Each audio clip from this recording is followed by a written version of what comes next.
Hello everyone! In this video, you're gonna learn how we can import the EDS file to our Internet IP Scanner project. The first thing you need to do is go into the Tools menu and selecting Device Repository. Here, click on Install and look for your EDS file. In my case, I saved this in my desktop. Okay. Now you can open and it will install your NX3008_demo. Now you can close this window. So let's add the Ethernet IP protocol to our XP. So right click on Net1 and add a new device. Look for the field buses and Ethernet IP and create an Ethernet IP interface. Okay, before you close this window, click on Ethernet IP interface and add an Ethernet IP scanner. Okay, now you can close this window and right click in the Ethernet IP interface and add a new device.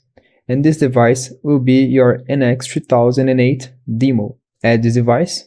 Now you can close. In your NX3008 demo, go to the General tab and adjust your PLC IP.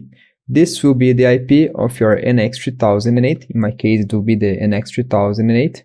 That is 192.168.100.136. To see the data that's going to be exchanged between your scanner and the adapter, you can see here on the Ethernet IP I/O mapping. And in the exclusive owner, you can see the two assemblies that were created on our NX3008. That is NX3008_writes and NX3008_reads. So in the next video, we're going to test the communication between our XP and our NX3008 using the Ethernet IP protocol.